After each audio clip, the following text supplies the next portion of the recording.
Hello and welcome everyone. It's finally time for a knitting update. It feels like it's been weeks and weeks and weeks since I last have done a video update like this. And unfortunately, I feel like I don't have a lot to show for it, but maybe I actually do. And I'm just being a little silly. The first thing that I want to share with you is not a knit object, but an object that I made for knitting. And I'm really proud of it because I'm not a seamstress, but I took my time and I was really careful with this. Kind of is disappearing into this shawl here. This is a tulle roll. I knit this with wool fibers that I had, and let's see, they were starting to get eaten by moths, and I was like, I really need to use these up. So basically, this is a tulle roll for my double pointed needle collection, which I have wanted to do for a really long time now.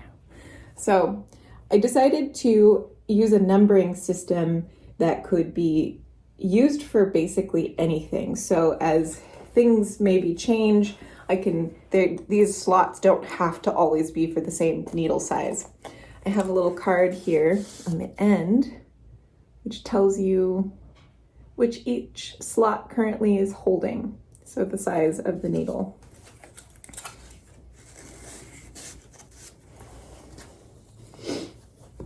And that's that. I'm so proud of how this turned out. I lined it.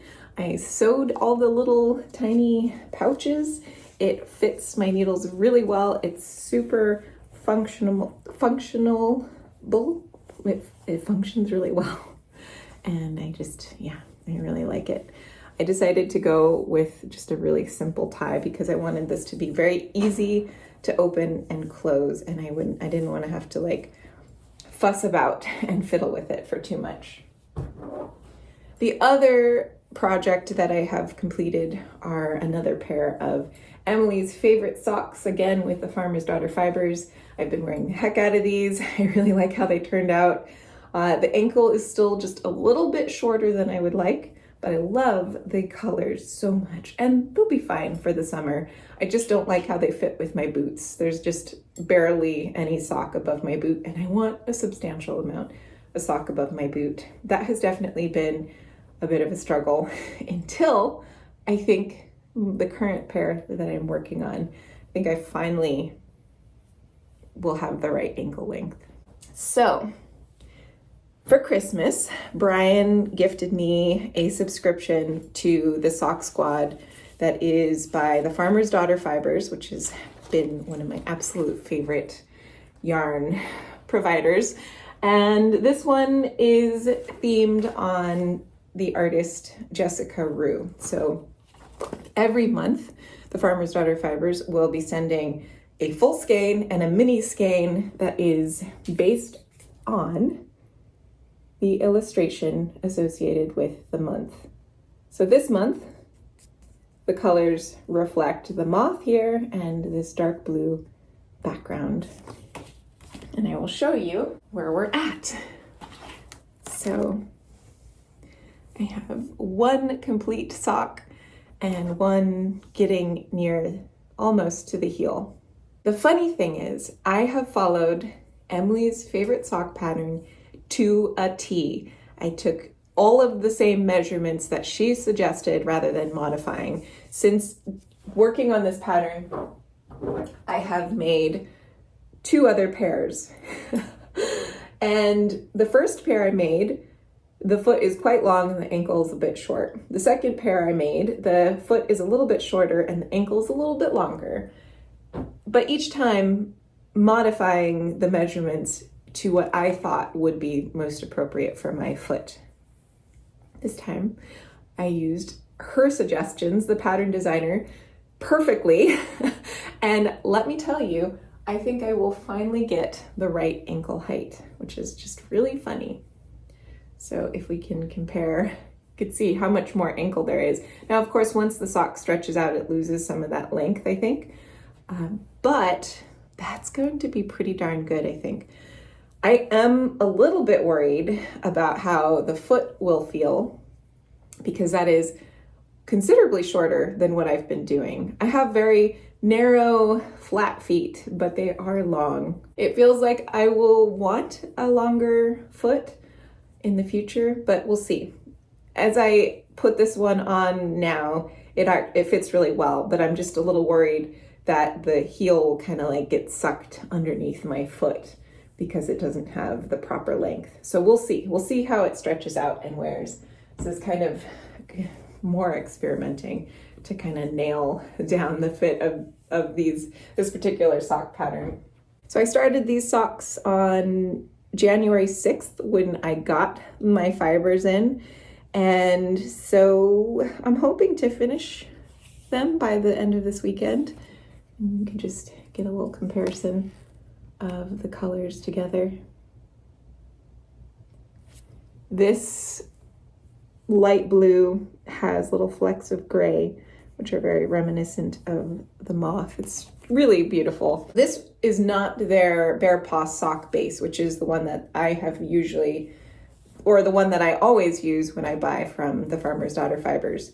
The Bear Paw sock has merino, yak, and nylon. This is merino and nylon. However, it's a really, really fine merino and very, very, very soft.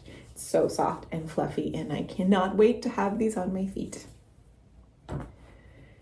I also, in celebration of Jessica Rue, who's the artist that this whole sock squad is inspired by, I bought 2 things of hers. This is an animal oracle deck that is absolutely gorgeous, and I have been having so much fun pulling a card every morning, just really to look at the picture. They're so beautifully designed. And then I have this one, which is very special, and I'd like to get it framed this weekend. My favorite animal group is mustelids. So ferrets, weasels, stoats, ermines, wolverines, badgers, otters. I don't want to miss anybody, but I love this group of animals so much. It used to include skunks, and in my head it still does because I love skunks just as much and really wish they were still a part of the mustelid group, but alas, they are not. Anyways, I love this image. It's so beautiful. And I'm a little bit sad. I don't know. Something's kind of sad about it. Anyways, I want to have this framed. So the last and final thing that I have to share with you is my Halibut Sweater by Caitlin Hunter. This is the same designer that has made this pattern. This is the shawl that I live in these days. I love it so much. I loved working on this pattern. Oh my goodness, I loved working with these fibers. These are all spin cycle fibers and they're metamorphic base. I loved working with this pattern. I just really, really had so much fun. So the body is finished. The sleeves are still not done, and my intention is to get one of the sleeves started this weekend. I feel I just needed to take a little bit of a break because I was super hyper focused on getting the body of this sweater completed. And then the sock squad delivery came and I got a little derailed, and I wanted to put all of my energy into making the socks because my intention is to make a pair of socks every month with the yarns that I receive. So I don't want to get behind. But I also am feeling a little intimidated by the sleeves just because I will be working with double pointed needles, which I love and feel confident with, but I need to make sure that my gauge isn't too tight, which tends to happen. And I want these sleeves, I don't want to have to redo them. So I want to get the right gauge the first time, and I don't want my sleeves to be too tight.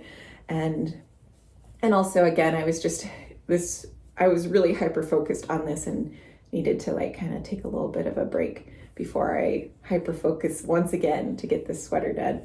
And hopefully by the time it is done here in Tucson, we'll still have some cold weather so that I can enjoy wearing it.